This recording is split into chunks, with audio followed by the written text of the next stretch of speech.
Aroma rendang, balado, hingga nasi goreng kampung. Siapa sangka, semua ini dimasak ribuan kilometer dari Indonesia. Di tengah hiruk-pikuk musim haji 2026, sebuah dapur di Madinah justru menghadirkan rasa rumah bagi ribuan jemaah Indonesia setiap hari. Berlokasi di Prince Naif Ibn Abdul Aziz Road, Madinah, Dapur Uhud Taiba for Catering menjadi salah satu pusat logistik makanan bagi jemaah haji Indonesia. Begitu masuk, aroma rempah Nusantara langsung terasa kuat. Jahe, pala, kemiri, hingga kayu manis bercampur dalam udara dapur yang sibuk tanpa henti. Puluhan koki Indonesia bekerja cepat dan terorganisir. Ada yang mengaduk bumbu, menggoreng ayam, hingga memanggang daging dalam jumlah besar. Semua dilakukan dengan satu tujuan, memastikan ribuan jemaah tetap mendapat asupan makanan bergizi selama menjalankan ibadah. Chef Muhammad Suhendi, asal Puncak Bogor, menjadi sosok di balik dapur ini. Sudah 2 tahun ia memimpin tim dengan filosofi sederhana tapi kuat. Jamaah harus diperlakukan seperti orang tua sendiri. Artinya, setiap hidangan harus dimasak sepenuh hati, bukan sekadar memenuhi target produksi. Dalam kondisi normal, dapur ini melayani jamaah umroh. Tapi saat musim haji, skalanya melonjak drastis. Setiap hari, sekitar 6.000 porsi makanan disiapkan, mulai dari sarapan, makan siang, hingga makan malam. Yang membuat dapur ini istimewa adalah penggunaan bumbu asli Indonesia. Pasta bumbu didatangkan langsung dari tanah air. Hasilnya, cita rasa tetap autentik. Menu seperti rendang, gepuk, balado, hingga orek tempe terasa seperti masakan rumahan, meski dimasak di tanah suci. Di area produksi, proses memasak dilakukan dengan standar tinggi. Daging sapi dimasak dengan rempah lengkap, dari lada hingga cabai, menghasilkan aroma yang menggugah selera. Sementara ayam digoreng hingga renyah di luar, namun tetap juicy di dalam. Menariknya, dapur ini juga memperhatikan kebutuhan jemaah lansia. Menu yang sama disiapkan dengan tekstur lebih lunak agar mudah dikonsumsi. Ini penting karena mayoritas jemaah haji Indonesia memang berusia lanjut. Prosesnya pun cepat dan efisien. Dalam waktu sekitar 2 jam, makanan sudah dimasak, dikemas, dan siap didistribusikan. Semua dikirim dalam kemasan higienis agar tetap hangat dan segar saat sampai ke tangan jemaah. Seluruh kegiatan didukung peralatan modern, mulai dari pemanggang besar, ruang pendingin, hingga tungku industri. Sistem pengawasan juga ketat, dengan CCTV di berbagai sudut dapur. Para pekerja menggunakan alat pelindung diri lengkap untuk menjaga kebersihan dan keamanan makanan. Menu yang disajikan tidak hanya lezat, tapi juga memenuhi standar gizi. Ini penting untuk menjaga stamina jemaah selama menjalani rangkaian ibadah yang cukup berat secara fisik.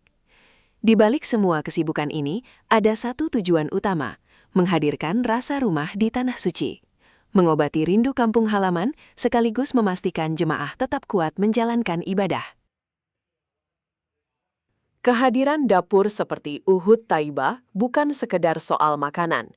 Ini adalah bagian penting dari layanan haji Indonesia. Asupan yang tepat bisa menentukan kondisi fisik jemaah, terutama bagi lansia yang rentan kelelahan.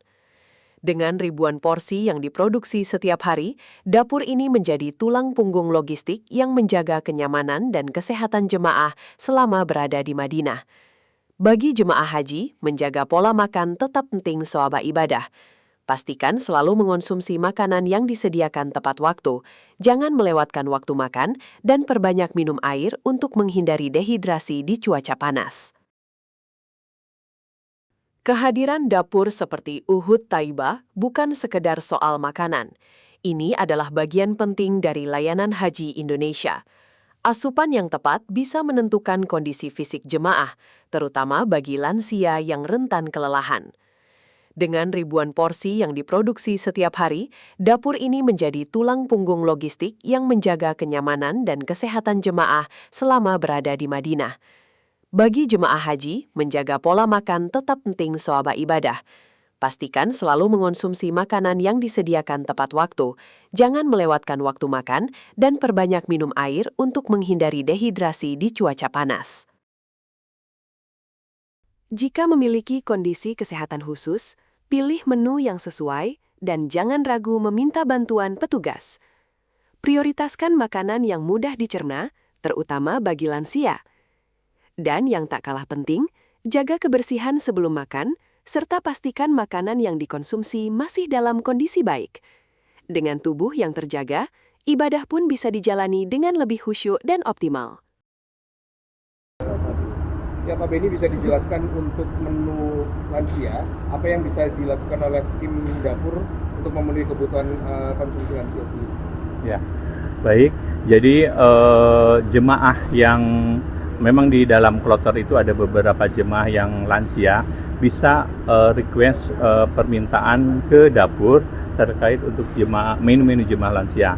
Nanti prosesnya ketua regu atau ketua rombongan meminta mendata dulu ya berapa orang jemaah yang membutuhkan menu lansia. Nanti disampaikan ke petugas konsumsi yang berada di sektor atau di hotel tersebut, di tempat menginap jemaah. Nanti para petugas konsumsi akan menyampaikan ke pihak distribusi dapur untuk disampaikan ke chef di sini ya. Jadi nanti akan dibuatkan menu lansia. Memang menu lansia ini tidak berbeda dengan menu yang sudah ditetapkan. Namun perbedaannya adalah nasi dibuat lebih lembek atau lembut, bahkan bisa dibuat sesuai permintaan, misalkan dibuat bubur. Kemudian daging dan sayurnya dimasak lebih overcook ya, artinya lebih matang lagi. Jadi daging itu dibuat lebih lembek, sayurnya pun lebih lunak. Jadi nanti para lansia bisa mengkonsumsi makanan tersebut. Chef, ini jadi untuk sehari ini bisa masak berapa porsi di sini dan menunya apa saja? Ini di sini satu hari saya bisa melayani 6.000 porsi, Pak. Satu hari. Jadi satu kali makan 2.000. Jadi 3 kali makan itu 6.000. Belum besoknya ini kan baru kloter pertama dan kedua. Besok ada kloter ketiga dan keempat. Itu bisa mencapai 10.000 per hari. Menunya yang disediakan apa aja? Menu yang disediakan diantaranya kalau makan pagi nasi goreng kampung, ayam goreng saus tiram, orek tempe. Untuk makan siangnya nasi putih, terong teri belado, gepuk. Ini menunya request dari pemerintah atau emang variasi sendiri? Ini menunya dari pemerintah langsung ini. Ini pilihan dari pemerintah. Pemerintah menginginkan jemaah haji itu mau cita rasa yang sama. Jadi makanya pemerintah memberikan bumbu pasta untuk jemaah haji. Bumbu pastanya apa aja? Bumbu pastanya diantaranya nasi goreng kampung, bumbu belado, bumbu tumis, bumbu gepuk, bumbu rendang dan sebagainya, Ibu. Chef sendiri atau dari mana dan? Asal saya dari Indonesia, dari Puncak, Pak. Udah berapa? Proses packing itu masih dilakukan di sini nggak? Proses packingnya di sini, Pak. Takarannya nasi. Takarannya udah digramisasi, Pak. Ya, artinya berapa nasinya, berapa lauknya, berapa sayurnya? Baik.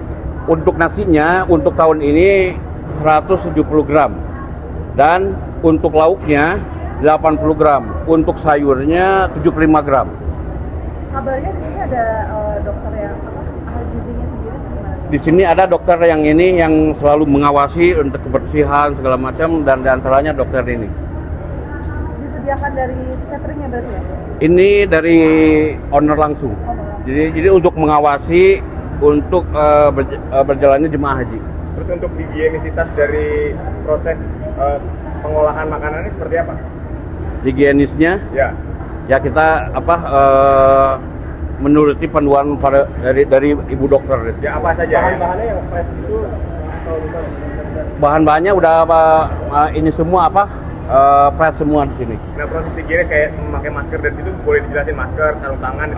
Gitu. Iya di antaranya harus pakai masker tertutup begini semuanya dan harus pakai hand glove. Insya Allah higienis semuanya untuk jemaah kita, Pak. Kalau menu andalan di sini apa? Menu andalan di sini yaitu gepuk, yaitu gepuk, teri belado, terong teri belado, dan sama tempe. Untuk mempertahankan makanan selama beberapa waktu, sebenarnya apa sih resepnya dari sini? Di sini alhamdulillah untuk beberapa waktu untuk supaya kuat. Jadi di sini proses masaknya benar-benar matang gitu Pak. Jadi tidak sembarangan. Kami dalam proses, dalam pengawasan yang ketat, benar-benar harus matang Pak. Pekerjanya kebanyakan dari mana? Kebanyakan semuanya 100% dari Indonesia. Alasannya kenapa? Karena alasannya untuk cita rasa Nusantara Bu. Benar-benar cita rasa Nusantara. Gitu. Oke, terima kasih.